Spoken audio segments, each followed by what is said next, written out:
Hey guys, welcome to my videos.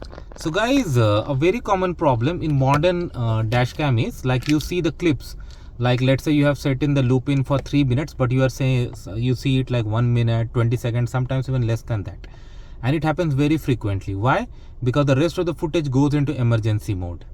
Why it happens and how you can stop it, like how you can reduce this, or you can just stop it, like whatever loop you said, let's say 1 minute 2 minute 3 minute, it works like this. So how you can do it, that's what I'm going to discuss and show you in this video.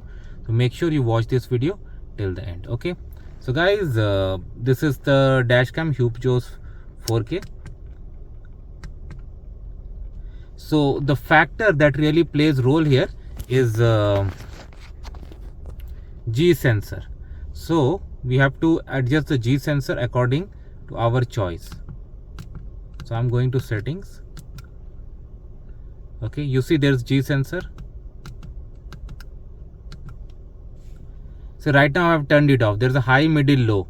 So depending upon what you prefer, you can select. But yes, right now I've turned it off. So there's nothing that happens here.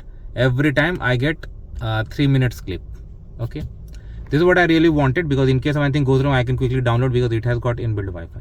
So this is how it works, guys. Let me know what you feel about it. Thanks for watching and please subscribe to the channel. Thank you.